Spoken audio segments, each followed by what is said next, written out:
कृपया नए दर्शक चैनल को सब्सक्राइब कर ले। धन्यवाद।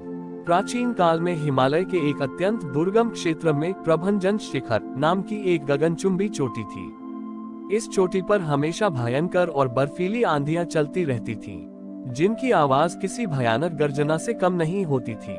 इसी चोटी के सबसे ऊंचे और खतरनाक हिस्से पर एक अत्यंत प्राचीन शिवलिंग स्थापित था, जिसके ऊपर कोई छत या आवरण नहीं था। सदियों से कोई भी भक्त वहां जाकर दीपक नहीं जला पाया था, क्योंकि वहां की हवा इतनी तेज होती थी कि वह बड़ी बड़ी चट्टानों को भी अपनी जगह से खिसका देती थी। इसी चोटी की तलहटी में बसे एक छोटे से गांव में देविका नाम की एक अत्यंत गरीब और वृद्ध महिला रहती थी।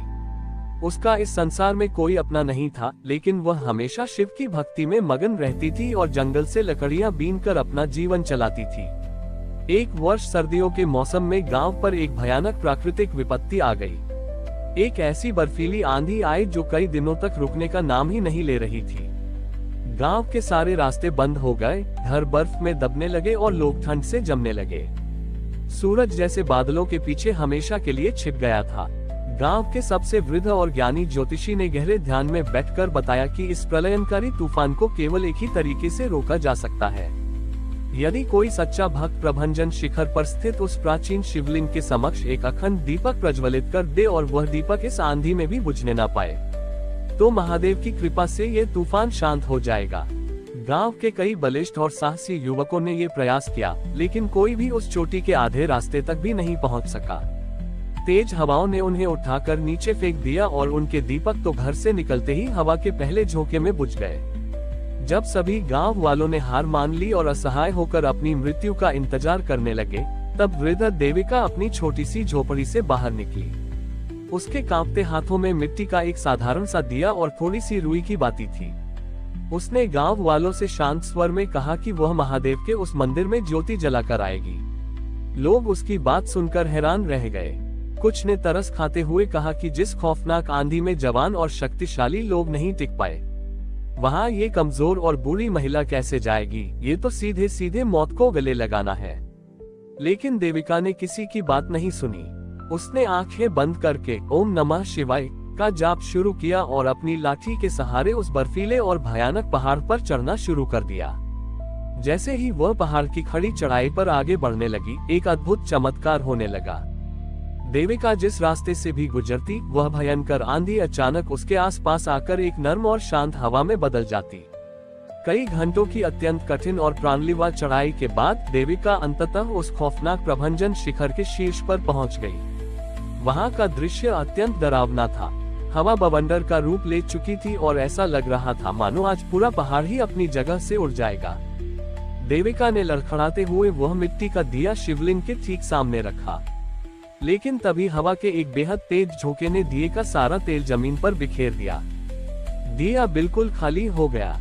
देविका के पास अब तेल की एक बूंद भी नहीं थी और ना ही वापस जाने का कोई रास्ता बचा था। इतनी बड़ी विपत्ति के बावजूद देविका बिल्कुल भी निराश नहीं हुई। उसने हाथ जोड़कर महादेव से कहा कि उसके पास जो कुछ भी था, वह सब तो पहले से ही उनका था और अब वह स्वयं के प्राणों को ही इस ज्योति में समर्पित करती है।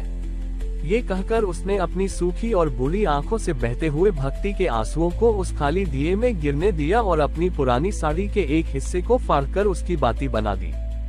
जैसे ही देविका ने दो पत्थरों को रगड़कर उस आंसुओं से भीगी बाती में आग लगाई, एक अत्यंत चमत्कारी और अलौकिक घटना घटी। वह दिया तुरंत प्रज्वलित हो उठा, लेकिन ये कोई साधारण आग नहीं थी। उस दिए से एक अलौकिक नीली और सुनहरी लौ उठी।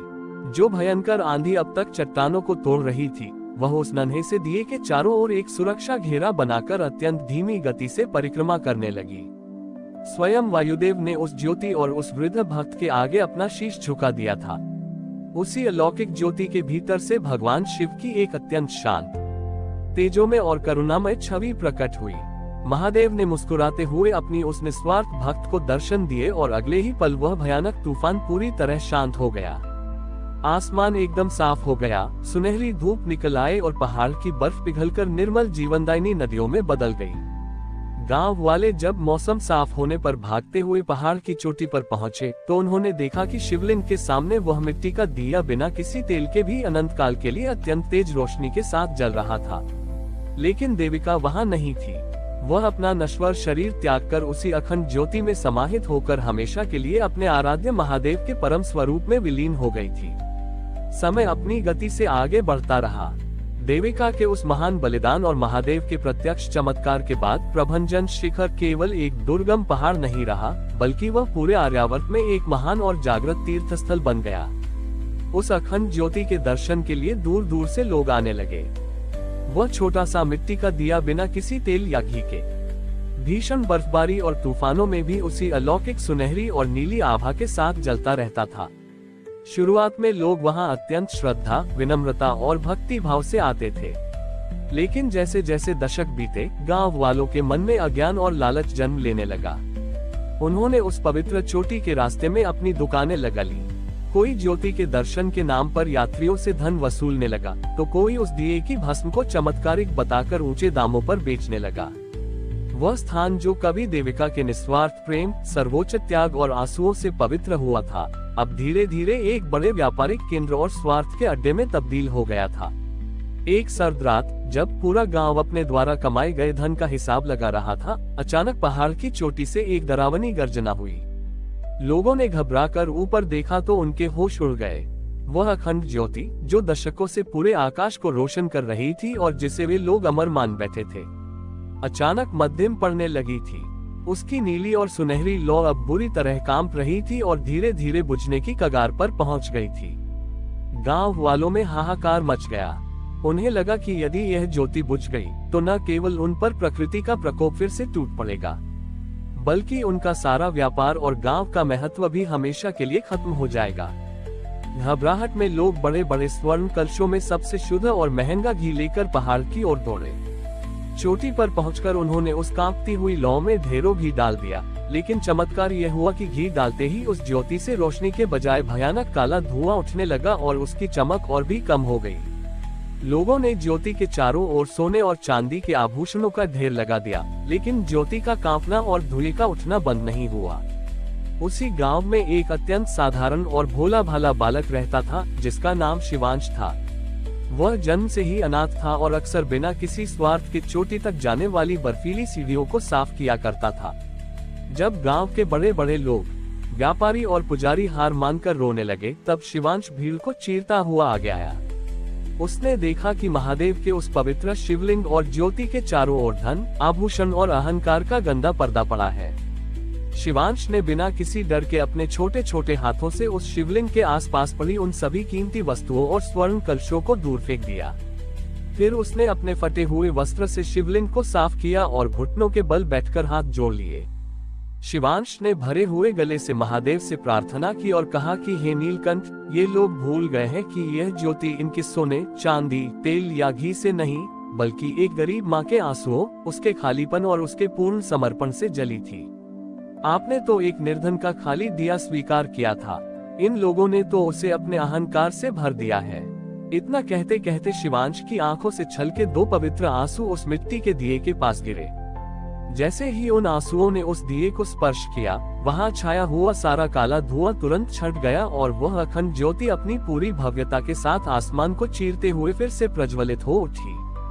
उस प्रचंड और पवित्र रोशनी ने वहां खड़े हर व्यक्ति के मन से लालच, स्वार्थ और अहंकार का पर्दा फाड़ दिया। गांव वालों को अपनी भयंकर भूल का गहरा पश्चाताप हुआ। वे सभी उस बालक और महादेव के समक्ष फूट फूट कर रोने लगे। उन्होंने उसी क्षण वह सारा धन गरीबों में बांट दिया और उस व्यापारिक स्थल को हमेशा के लिए बंद कर दिया। प्रभंजन शिखर एक बार फिर से पूर्ण रूप से शुद्ध हो गया, जहां अब कोई कुछ मांगने या खरीदने नहीं, बल्कि केवल महादेव को अपना सर्वस्व सौंपने जाता था। वर्षों तक प्रभंजन शिखर पर शांति और शुद्ध भक्ति का वह निर्मल वातावरण बना रहा। शिवांश अब एक युवा सन्यासी बन चुका था और उसी चोटी पर अखंड ज्योति की सेवा करते हुए अपना जीवन व्यतीत कर रहा था। गांव वालों का जीवन अब सादगी और शिव प्रेम से भरा था, लेकिन संसार में अहंकार की जड़ें बहुत गहरी होती हैं। इस अखंड ज्योति और उसके चमत्कारों की चर्चा धीरे धीरे पहाड़ों को पार करते हुए उत्तर दिशा के एक अत्यंत शक्तिशाली और अभिमानी सम्राट वज्रदत्त के कानों तक पहुंच गई। वज्रदत्त ने अपने बाहुबल से कई राज्यों को रौंद डाला था और उसका मानना था कि इस धरती की हर अद्भुत और चमत्कारी वस्तु पर केवल उसके महल का अधिकार होना चाहिए। उसने तय किया कि वह उस अखंड ज्योति को उखाड़कर अपनी राजधानी के मुख्य द्वार पर स्थापित करेगा, ताकि पूरी दुनिया उसकी शक्ति और महानता के आगे सिर झुकाए। अपनी विशाल और खूंखार सेना के साथ वज्रदत्त प्रभंजन शिखर की तलहटी में आ पहुंचा। गांव वालों ने हाथ जोड़कर उस सम्राट को समझाया कि यह ज्योति कोई साधारण आग नहीं है, बल्कि ये देविका के सर्वोच्च त्याग और महादेव की असीम कृपा का प्रतीक है। इसे इसके स्थान से हटाना भयंकर विनाश को निमंत्रण देना होगा। लेकिन सत्ता और शक्ति के नशे में अंधे हो चुके वज्रदत्त ने उनकी एक न सुनी। उसने गांव वालों का उपहास उड़ाया और अपने सैनिकों को आदेश दिया कि वे तुरंत पहाड़ की चोटी पर जाएं और उस मिट्टी के दिए को उखाड़कर नीचे ले आएं। भारी हथियारों से लैस सैनिक उस पवित्र पहाड़ को अपने बूटों से रौंदते हुए ऊपर चढ़ने लगे। चोटी पर पहुंचकर उन्होंने देखा कि शिवांश आंखें बंद किए उस ज्योति के सामने गहरे ध्यान में बैठा है। सैनिकों ने शिवांश को वहां से हटने की चेतावनी दी, लेकिन वह बिल्कुल शांत और स्थिर रहा। जैसे ही एक सैनिक ने आगे बढ़कर उस छोटे से मिट्टी के दिए को उठाने के लिए अपना हाथ बढ़ाया, उस नीली और सुनहरी लौ से एक भयंकर ऊष्मा निकली। सैनिक का हाथ बिना आग को छुए ही बुरी तरह झुलस गया और वह चीखता हुआ पीछे गिर पड़ा। बाकी सैनिकों ने भी प्रयास किया, लेकिन एक अदृश्य ऊर्जा ने उन्हें उस ज्योति के पास फटकने तक नहीं दिया। जब ये खबर नीचे वज्रदत्त तक पहुंची, तो उसका अहंकार क्रोध की ज्वाला में बदल गया। वह अपनी नंगी तलवार लेकर स्वयं तेजी से चोटी की ओर दौड़ा। ऊपर पहुंचते ही उसने शिवांश को ठोकर मारकर हटाना चाहा और अपनी भारी तलवार से उस मिट्टी के दिए को चकनाचूर करने के लिए एक जोरदार वार किया। लेकिन सम्राट की तलवार दिए से टकराने के बजाय हवा में ही किसी अदृश्य चट्टान से टकराकर दो टुकड़ों में टूट गई। उसी क्षण उस शांत ज्योति से ज्वालामुखियों जैसी भयंकर अग्नि फूट पड़ी और पूरे आसमान में छा गई। दिन का उजाला घोर अंधकार में बदल गया और आकाश से प्रलयंकारी डमरू की ऐसी कानफोड़ू ध्वनि गूंजने लगी जिससे पहाड़ कांपने लगा। उस अग्नि के बीच से महादेव का एक अत्यंत विशाल और रौद्र स्वरूप प्रकट हुआ। उनकी लाल आंखों की ज्वाला देखकर वज्रदत्त की सारी सेना भय से मूर्छित होकर गिर पड़ी। वज्रदत्त के हाथ पैर सुन्न पड़ गए और उसका सारा राजसी अहंकार पल भर में बर्फ की तरह पिघल गया। उसे आभास हो गया कि वह जिस सर्वशक्तिमान सत्ता को अपनी जागीर बनाने चला था, वह सत्ता तो एक पल में पूरे ब्रह्मांड को भस्म कर सकती है। कांपते हुए वज्रदत्त ने अपना मुकुट उतार फेंका और शिवांश के चरणों में गिरकर फूट फूट कर रोने लगा। महादेव का रौद्र रूप धीरे धीरे शांत हुआ और वह भयंकर अग्नि वापस उस छोटे से मिट्टी के दिए में सिमट गई। आसमान फिर से साफ हो गया। वज्रदत्त ने उसी क्षण अपना पूरा साम्राज्य त्याग दिया। उसने अपने राजसी वस्त्र उतार दिए और भस्म लपेटकर उसी चोटी की सीढ़ियों का रक्षक बन गया, ताकि कोई और अहंकारी कभी उस पवित्र स्थान को अपवित्र न कर सके। दूसरी ओर शिवांश का जीवन काल अब पूर्ण हो चुका था। उसने मुस्कुराते हुए महादेव के उस शिवलिंग को अंतिम बार प्रणाम किया और उसका शरीर एक प्रकाश पुंज में बदलकर उसी अखंड ज्योति में विलीन हो गया। इसके बाद प्रभंजन शिखर एक ऐसी अमर किंवदंती बन गया, जिसने पूरी दुनिया को ये सिखाया कि ईश्वर को बल, धन या सत्ता से कभी नहीं जीता जा सकता। वे तो केवल एक सच्चे हृदय की पुकार और पूर्ण समर्पण के अधीन हैं।